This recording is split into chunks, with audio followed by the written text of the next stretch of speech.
Welcome back to the Aussie Shed, ladies and gentlemen, for part 2 of the DIY intercooler airflow ducting thing. Since the last episode, I finished this front piece up here and I was about to move on to the bottom, but unfortunately I've run out of material. So I've worked out what I'm going to do there and I've ordered some more material, but at this stage what I think I'm going to do is remove this unit and take it out and paint it, because it's all going to be painted black for that ooh so stealthy look. So let's get this off and get some paint on it.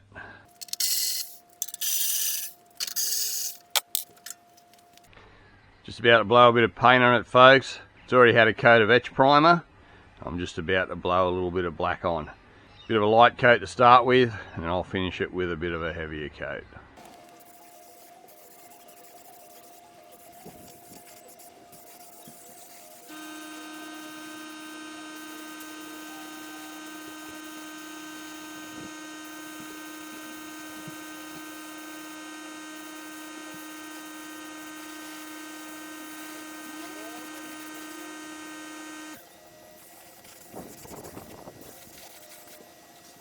Alright, that'll do for a first coat. Alright, about 10 minutes has passed, folks. I think it's pretty much flashed off. Ready for the second coat.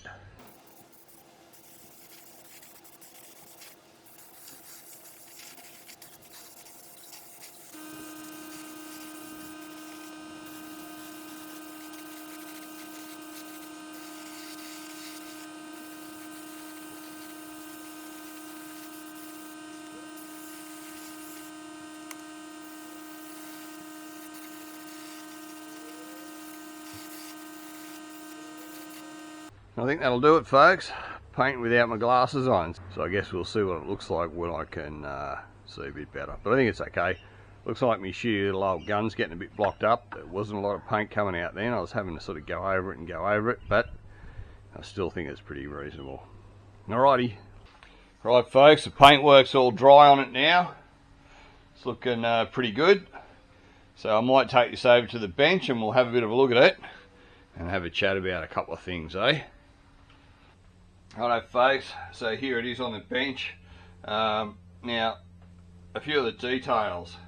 Firstly, before it was painted, it's all been sealed up with seam sealer, right along all these edges, down in all the corners of all the joins and everything like that. Just so that there's nowhere where air can, get a bit of a whistle up and start sort of whistling through things and just generally leaking. But what I'm about to do now is seal up this flat section here where it meets the intercooler. And what I'm going to use there, folks, I've just got some open cell foam here, some 25mm open cell foam. I'm just going to stick a length of that along there, and that'll get squashed between this and the intercooler when it all goes together.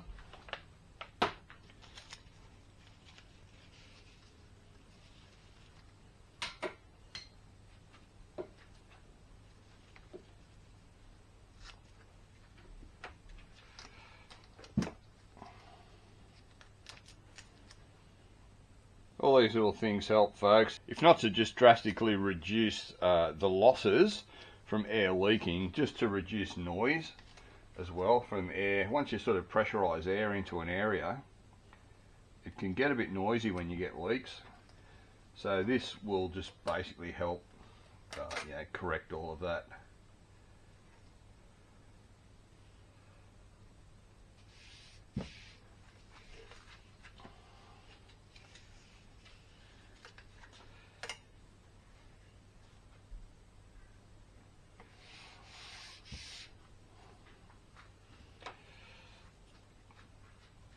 It's all about sealing it all up, folks.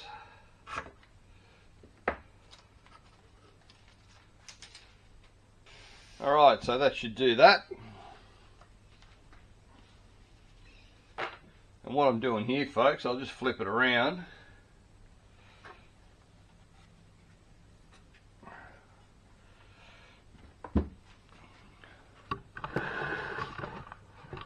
Where we're going to be sitting against the silicon couplers, folks, on the intercooler, just to take up the gap because these have been made a few mil short, so there's no chance of them rubbing on the silicone hose there. I've just got some silicone vacuum hose here and just slit it with a pair of scissors. I'll give you a demo. It slits really easily. So you just get a bit of silicone hose and just shove your scissors in, and as soon as you start to cut, because you're forcing it apart with the scissors, it'll actually open up really easy as it goes. And once you've got your split hose, you can then just use it and wrap it around whatever you've got, and it will work really well, and it'll stay there all by itself like magic and protect any sharp edges from abrasion, and just help you getting everything sealed up by, you know, creating sort of a nice soft gap filler.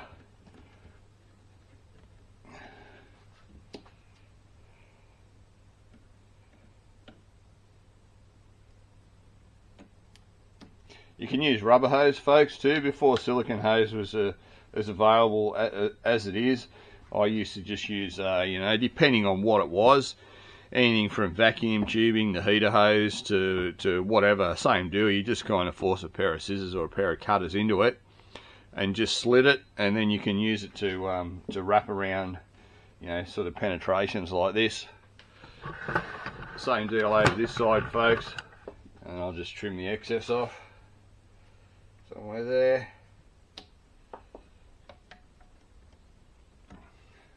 The only other thing that I'm doing, folks, is on the back of the front bar down here, where the front bar touches against the ducting, I'm also going to put a line of the foam tape, so that, you know, the tape helps take up that little bit of clearance that's there and helps get a bit better a seal. Ideally, I'd like some thicker tape, but I don't really have any at this stage, so I'm just using what I've got. If it doesn't work, I can just whip it off and put something a bit thicker on there, but it's probably going to be not too bad. I'll just swivel this into a bit better a position here. I guess that'll have to do. Let's get this sucker mounted.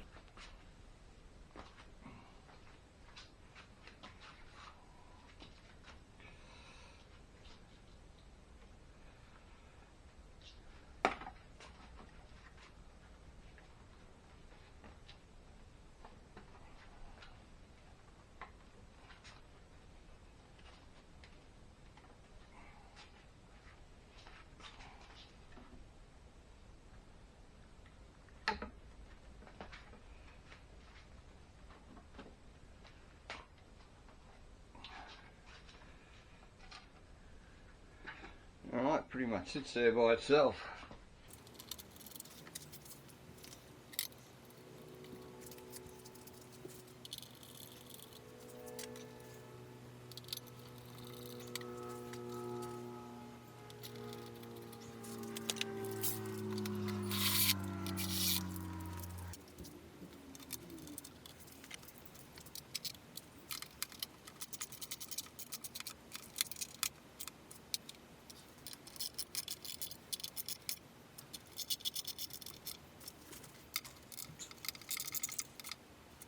There we go. So you can see where the foam went, folks. Down in that little bit of an edge along there. Just because that's the only edge that's really kind of sandwiched against it. As I mentioned, all this has seam sealer underneath it, so it's all sealed up really well. This face bolts up hard against that aluminium angle that's already there. Must admit, I'm pretty happy with that. Hard to see what's what with everything being black now, folks, but you can see where you know, the couplers and everything go through, and all these sort of spots. All that's good. I'll put the grommets in down there in a second, and we'll run the oil cooler hoses back through. As I just half-heartedly tried to show you there, that's the seal now from the foam tape along the top of the intercooler, which is squashed down nicely. And, you know, as I mentioned, all the rest of it's got seam sealer in it. So once I apply some foam tape to these front edges, or to the inside of the bar where those front edges meet, it should seal up pretty well. My only issue is at this stage that this lower section down here is just full of holes, particularly in the back there.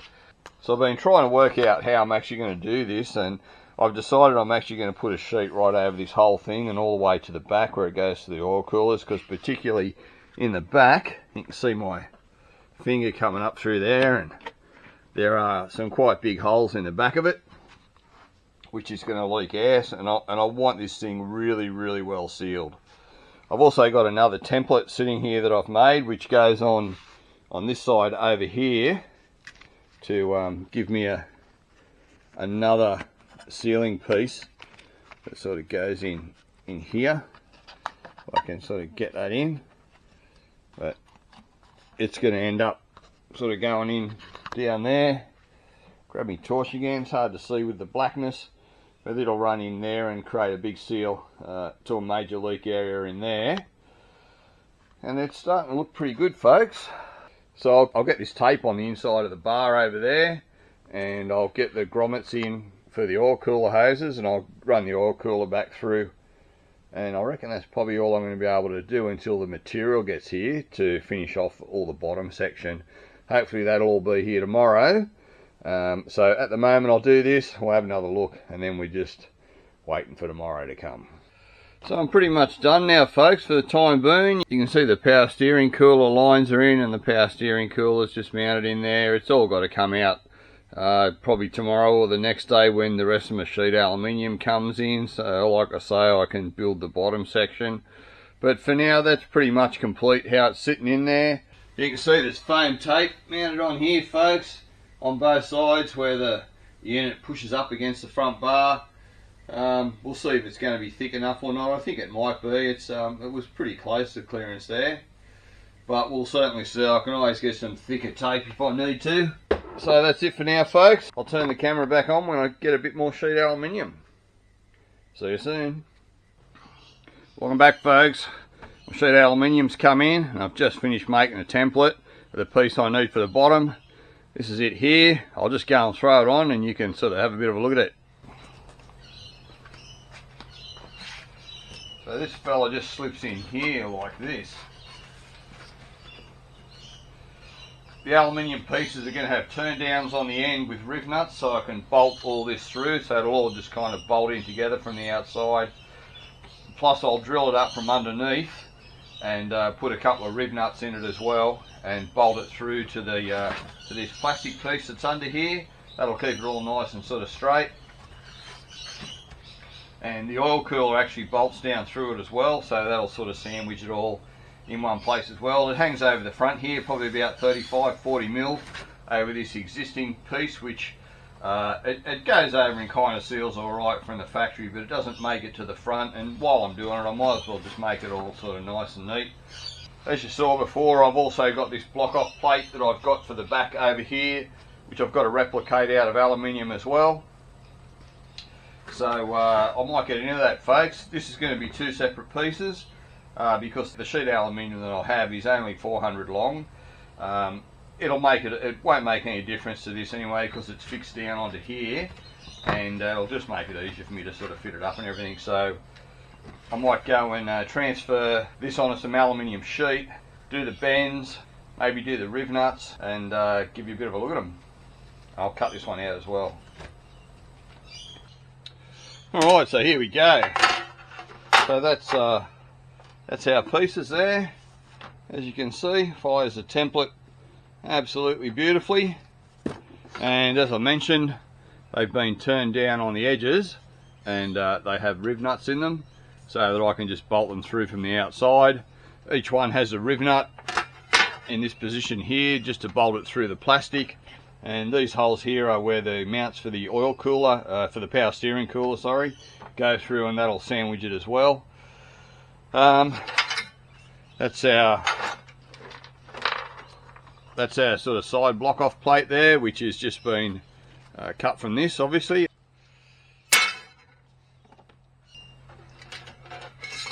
So I might just mount these on the car, and we'll have a bit of a look. Oh, before we do that, I think we need to have a bit of a talk about rivnuts, folks. I'll go and grab some rivnut tools. Alright, took me friggin' half an hour to find this bloody thing. Now, this is your standard rivnut tool, folks, and in my opinion they're a piece of crap. They do work, and they're okay for small riv nuts, but the biggest problem is they tend not to get the riv nut as tight as you need it to stop it spinning. And if you've ever had a riv nut that you've put into something and you've got a bolt done up in it, and then you try to undo it and the riv nut starts to spin, you'll know the pain. They're just impossible to get out, impossible to loosen the nut, impossible to get the stupid riv nut out. So mate, 4mm and below riv nuts is what you would use this for if you had to. And even then, I reckon a stainless riv nut, you'd be really struggling to get the riv nut squashed up enough with this to actually stop it from spinning when you try to undo it. Okay, so you got this sort, which, mate, don't use them unless you absolutely have to. They really, really suck. Now, what I'm about to show you is what I reckon is the best riv nut tool that you can possibly use. Here it is. Alright folks, this is the world's best riv nut tool in my opinion. This is for doing 6mm riv nuts. Now the only problem with these is you need a different one for every size riv nut that you're doing.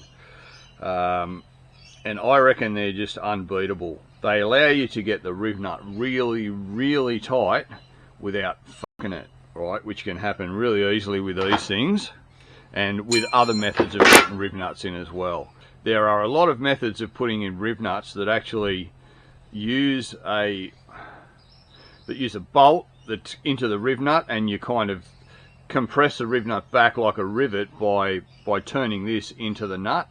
Now what that does is it fucks the threads in them, particularly with aluminium riv nuts, which I just don't use. If I'm doing any work on aluminium, I always use stainless riv nuts, because in my experience aluminium riv nuts aren't worth a pinch of piss. To get them tight so that they don't spin, you'll end up stripping the middle out of them. So as far as I'm concerned, there's just no reason to use them. Stainless and aluminium, absolutely perfect. I pretty much use stainless riv nuts in everything, just because it means you only have to have the one type of riv nut. A couple of different 6mm riv nuts here folks, they're both stainless. You can see this one's got a smooth shank and this has got some grooves in it. These tend to grip a bit better, I reckon, but the problem with them is they generally have this thicker flange on the top, whereas these smooth ones have a really super thin flange on the top. So if you're sandwiching something together with a riv nut, that can be the only problem, is this makes the piece stand off that you've got bolted over the top. If that's not a problem, which a lot of the time it's not, I will generally use these, but in a situation where I need two things to be able to pull together really tight and still have to use a riv nut, I'll use these type, just for that reason. So, alright folks, I think I'll just give you a bit of a demo of using the good tool just in a piece of scrap. Alright folks, so here's your bit of aluminium here, appropriate size hole so that you've just got a nice easy fit in there with your riv nut. Very, very nice. So what's going to happen is this is going to pull back and expand on the aluminium here, but I will demonstrate how this is done. So with your riv nut tool, you need to just screw it in first, like this. I'll give you a bit of a look at this before we do that, folks. This is just a bolt that's been turned down with a 6mm thread on this. It's been re-tapped onto this end of it. It's, I don't know, 10mm bolt, 8mm bolt or something. Alright, with a nut on it, into this cylinder with a handle welded on the side of it. I actually bought this, but I've made smaller ones myself, exactly the same, for 4mm and stuff, you know, just because I found it to be just such a great design. So, throw your riv nut on like so, do your nut up, and whack her in there. Now the idea is that you want to pull the rivet.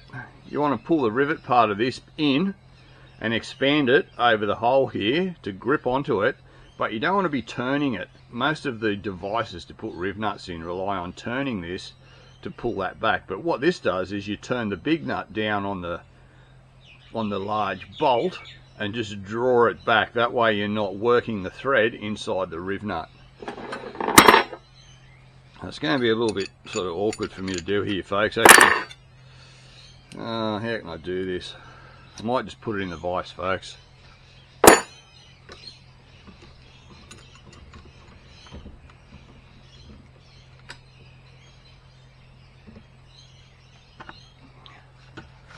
Alright.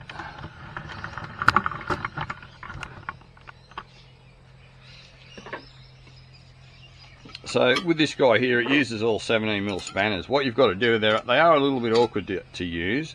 You've got to hold the nut on the top, or you've got to hold the bolt at the top, and then you've got to turn the nut like so, while holding the handle and the top at the same time. Now what this is doing, it's obviously pulling the bolt that way, but it's not turning it, okay, which is the secret. It's not turning it inside the riv nut, which can damage the threads. And plus, doing it this way, you're able to use spanners to get this as tight as possible, so you know that it's tight. So basically you just do this up until you can't do it anymore, till it's really tight, okay? Now this is why I particularly like stainless riv nuts, because you will not strip out the thread on them, whereas even with a 6mm, if you use an aluminium riv nut, there's a good chance that you'll strip the thread out on it just doing it like this, okay? So just do it up till it's just, you know, tight, like that. And just undo that. Once you loosen the nut there, you can take this guy out. And there is your riv nut. And you can see that that has been expanded down really, really fully on top of the aluminium on that side, and it is really, really tight on that side. And I guarantee, folks, this will not turn. If you are not being ridiculous with your bolts, just using a 6mm bolt in there, if you do that up just good and tight, I guarantee if you've put the riv nut in properly, it will not turn when you undo it. Whereas, no matter how friggin' tight you try to cramp it up with these things, you will often find that, first of all, it kills your friggin' hands trying to do it. It really kills your hands, because you can tell that it's just not getting tight, so you just try harder and harder. And as I say, no matter how tight you friggin' do the things, you'll find that if you've put a bolt in really tight and then you go to loosen it, probably half the time the stupid riv nuts will come loose again and start to turn in, you know, whether it's sheet metal or some sheet aluminium or whatever. They are just a real concern. There's like a push style riveter as well, sort of a concertina push style riveter. They're better as well. They come in various sizes. They will also apply a damn sight more force than these things do. I know it can be tempting to buy them, because, you know, there's plenty of idiots around that will, like me for example. But I've only used this thing a few times, and then I just went, nah, this is a piece of crap. I'm going to buy something better. So I bought my first one of these years ago, and I've made a whole heap of them up since. So yeah, the old riv nuts, folks, they're an invaluable thing for doing some light fabrication stuff like this. So that's my riv nut rant, folks. I'll carry on, and I'll fit these up, and we'll have another look at it. And there you go, folks, that's what they look like installed. It's all very secure. I've got a little bit of edging on the front there. That's just some protective edging that came on a bandsaw blade that I bought. Just thought I'd throw that on there to stop me, you know, bashing myself on it and stuff. And I actually like it. I think I might leave it there, as long as it's not going to rub when I put the front bar on. I think it'll be fine. So yeah, that looks pretty good. All that's left to do is paint it. I've got the piece on the other side. I'll grab the camera and we'll go and have a look at that. So that's that last little sort of infill piece in there that I made. Where are we? Yeah, you can sort of see. It covers a fair size hole down in there. And so we'll pull that one off and paint it as well. Alright, so I'll go and throw some paint on them. We'll chuck them back on. Alright folks, I'm back. You can see these last couple of panels are all painted up and ready to go. So I might go and fit these up, folks. I'll spare you the misery of watching me bolt them in, and we'll have a look once it's all back together. Sorry folks, I'll just quickly come back before I fit everything up. Just a little bit of a chat on attention to detail with things. This is the little piece that goes on over the passenger side to cover a bit of a hole in the back. And you can see here that I haven't just sort of bolted it on. I've thought about how it's going to go, and I have bits of foam attached to it. So this is where it clamps down over these two pads here, and then it swings against the inside of the radiator shroud on that side. And really this is all just to help it not only seal, but so that things don't rattle. So you get things in there and everything just kind of works really good. You want everything to fit up as nice and snugly as possible. You can see I've got a bit of silicone hose cut around the back side of where this coupler is. Once again, it's all about attention to detail with things and trying to do the absolute best that you can, because realistically stuff like this takes almost no time to do. The bulk of the time is in making the part, and there's no point in just sort of hurrying and throwing it on without trying to think about how this part interacts with the other components around it, and trying to just do your best to make everything kind of gel together. And if you follow that ethos, folks, through the build of your whole vehicle and everything, and just always try to do your best, always try to pay attention to detail, at the end of the day you'll end up with something that's really good and really special, that you can really be proud of, that you won't be second guessing yourself thinking, oh, if only I'd done this, if only if I'd done that. Do it the first time. And there you go, folks, the final assembly's been done. I'm very happy with how it's turned out. You can see it looks pretty neat, everything fits really well. It's pretty much ready for the front bar to go back on now, and obviously once the bar goes on you won't even see any of this. The car just goes back to looking sort of stock standard at the front, which is the whole point, folks. So if you are interested in improving the airflow to your intercoolers and your oil coolers on any vehicle really, I hope you find this video useful. Obviously the techniques here can be applied to anything, and it really is what I consider to be a really good bang for your buck modification to make something that pretty much anyone can do.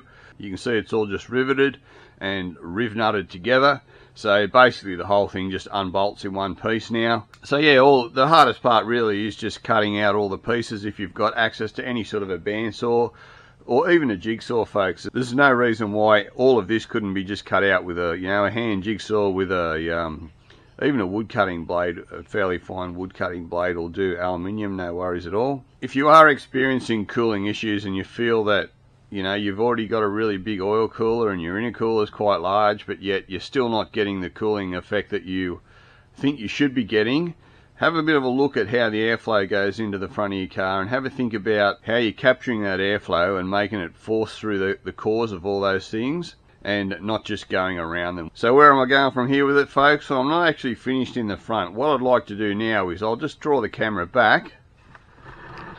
I'm going to apply the same principles to the pod filters. Now, once again, I opened up the front brake duct area on the front bar. It's normally closed off, and the reason I've done that is to give me a sort of a forced cold air intake directly into the pod filters. Now that obviously works really well, it's all good and everything, but what I've done is I've created another problem for myself. Is I've opened up an area of the front that isn't normally open to high pressure air entering. So basically high pressure air can hit this air cleaner, but it can also get into this whole area here and go around and then sort of go from here up into the engine bay and up into the inner guard area through this section here. Now it didn't do that from the factory because it had plastic air guides in this area and this was closed off. So you've really got to think about this sort of thing, folks. Pretty much anything that you do affects something on the car. If you are modifying things, you've really got to have a think about not just the benefit that you're getting from what you're doing, which is, you know, good benefit to this, but also if there are any negative effects.